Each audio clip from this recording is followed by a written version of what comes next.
नमस्कार दोस्तों, मैं हूं पवन शर्मा और स्वागत है आपका एक और रोड ट्रिप पर। पिछली वीडियो में आपने हमारे साथ दिल्ली से उज्जैन का सफ़र तय किया था और आज हम लौट रहे हैं उज्जैन से दिल्ली। उज्जैन भारत का एक सबसे प्राचीन और आध्यात्मिक शहर है। उज्जैन एक शहर नहीं बल्कि एक अनुभव है, एक एहसास है जो आत्मा को छू जाता है। यहाँ की सबसे पहली बात जो दिल को छूती है वो है महाकालेश्वर ज्योतिर्लिंग, भगवान शिव का वो स्वरूप जो स्वयंभू माने जाते हैं। सुबह की भस्म आरती में जो ऊर्जा महसूस होती है वो शब्दों में बयान करना मुश्किल है। फिर हमने दर्शन किए काल भैरव मंदिर के। यह मंदिर क्षिप्रा नदी के किनारे स्थित है। भगवान काल भैरव जो भगवान शिव के रौद्र रूप माने जाते हैं, इस मंदिर के मुख्य देवता हैं। उज्जैन के लोग मानते हैं कि महाकाल दर्शन के बाद काल भैरव के दर्शन करना आवश्यक है। इस मंदिर की सबसे अनोखी बात यह है कि यहाँ पर भगवान काल भैरव को शराब चढ़ाई जाती है।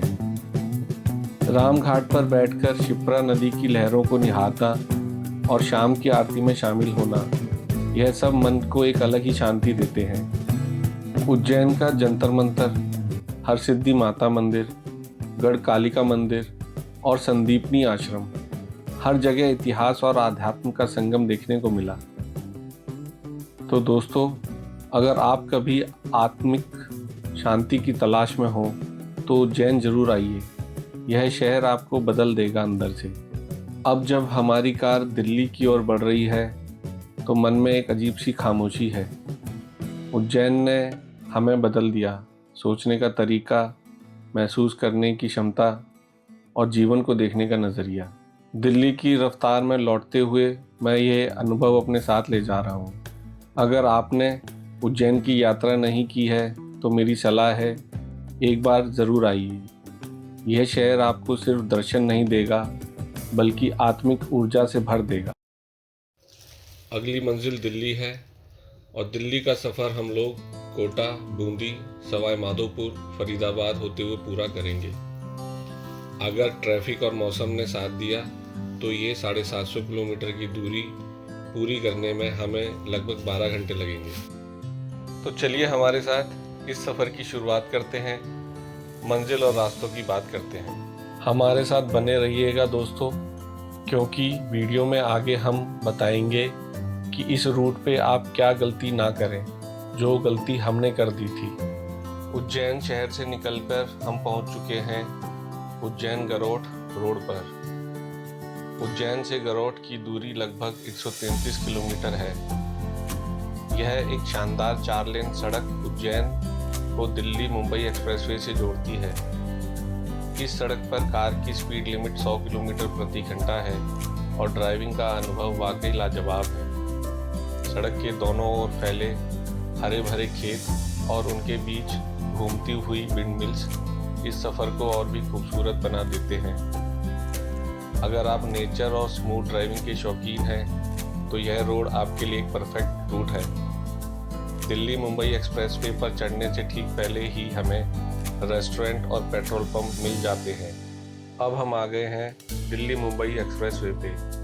गरोठ से हमारे को लगभग 46 किलोमीटर अब इसी एक्सप्रेसवे पे चलना है। अब हम एक्सप्रेसवे से नीचे उतर रहे हैं। और हाँ दोस्तों, इस पूरे रूट पर हमें कितने टोल देने पड़े उसकी पूरी जानकारी मैं ब्लॉग के अंत में आपसे ज़रूर साझा करूँगा। अब हम पहुँच गए हैं मुकुंदरा हिल्स टाइगर रिजर्व। ये कोटा के पास प्रकृति का एक अनमोल खजाना है। यह रिजर्व लगभग 750 वर्ग किलोमीटर में फैला है और बूंदी, कोटा, झालावाड़ और चित्तौड़गढ़ जैसे 4 जिलों को अपने में समेटे हुए है।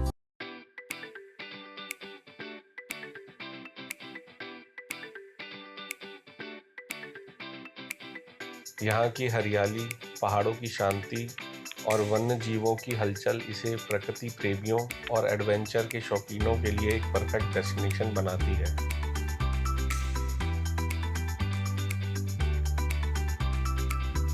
और अब कोटा बाईपास आ गया है।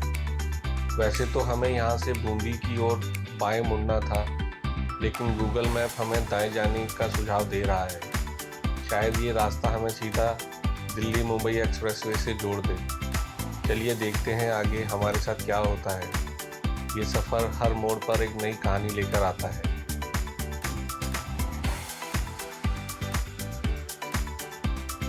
तो दोस्तों, गूगल मैप ने इस बार हमारे साथ थोड़ा धोखा कर दिया।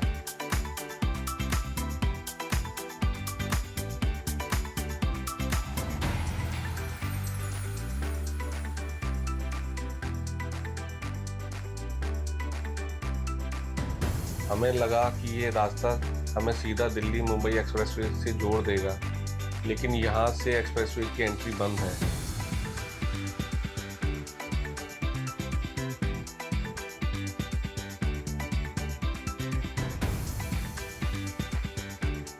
अब हमें वापस कोटा की ओर लौटना पड़ेगा।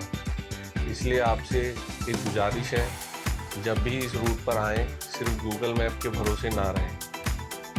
अपने अनुभव, ड्राइवर की समझ और स्थानीय संकेतों का भी ध्यान रखें। हमारी ये छोटी सी गलती आपके सफ़र को बेहतर बना सकती है। अब हम NH-27 पर आ गए हैं। यह है कोटा बाईपास का टोल। इसके बाद हम चंबल नदी पर बने कोटा ब्रिज को पार करेंगे और कोटा शहर के बाहरी हिस्से से होते हुए सीधा बूंदी की ओर निकल जाएंगे। यह रूट आपको कोटा की भीड़ भाड़ से बचाते हुए एक स्मूथ ड्राइव का अनुभव देता है। चलिए देखते हैं आगे सफ़र में और क्या क्या देखने को मिलता है।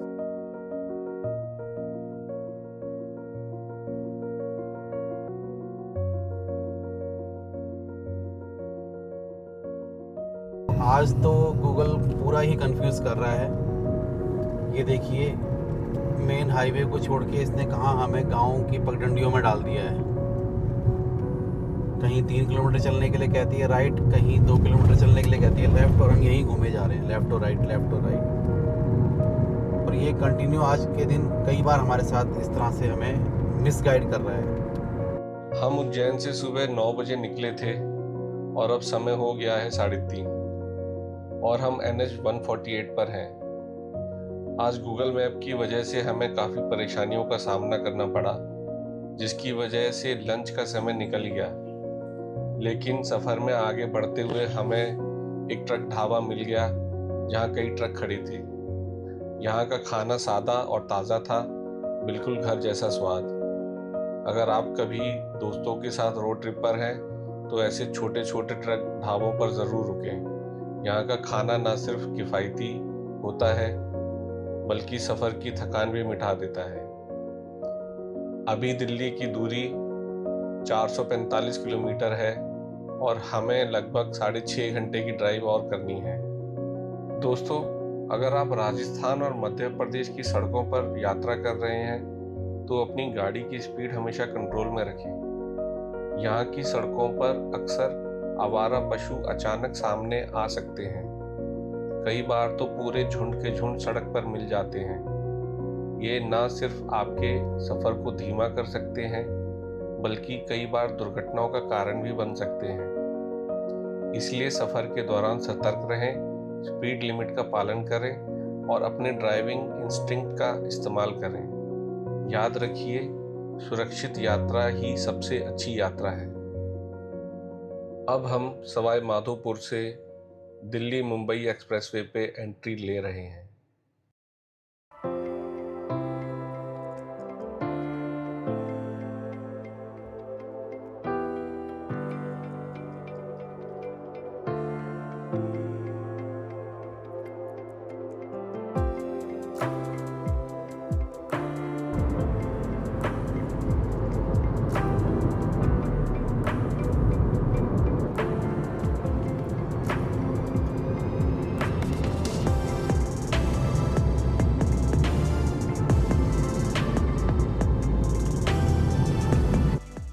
बरसात के मौसम में जब आसमान एकदम साफ होता है, उस वक्त का सनसेट सच में जादुई नज़ारा पेश करता है। देखिए आज के इस सनसेट को कितना लाजवाब है, जैसे पूरे दिन की थकान को अपने रंगों में समेट रहा हो। ऐसे नज़ारे सफ़र को यादगार बना देते हैं। लगभग 12 घंटे से लगातार गाड़ी चलाते चलाते अब हालत ऐसी हो गई है कि जिस्म तो सड़क पर है लेकिन दिल बस घर के बिस्तर की तरफ भाग रहा है। सफ़र जितना रोमांचक होता है उतना ही थकाऊ भी, और इस वक्त सबसे प्यारा सपना है अपने बिस्तर की चैन की नींद।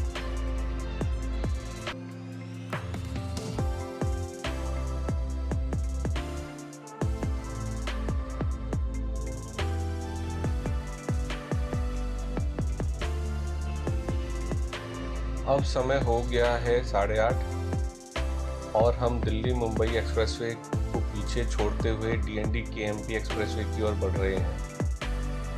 यह रूट हमें सीधा फरीदाबाद तक लेके जाएगा और सफ़र अब एक नए मोड़ पर है। फरीदाबाद यहाँ से 35 किलोमीटर, नोएडा 67 किलोमीटर और दिल्ली 65 किलोमीटर दूर है। और अब हम कालिंदी कुंज बैराज को पार करते हुए नोएडा में एंट्री कर रहे हैं। फरीदाबाद के बाद हम नोएडा की ओर बढ़ते हुए मंजिल और भी करीब लग रही है। तो दोस्तों 10 बज गए हैं और आखिरकार हम अपने घर पहुंच गए। एक लंबा, रोमांचक और कभी कभी थकाऊ सफ़र अब अपने अंत पर है।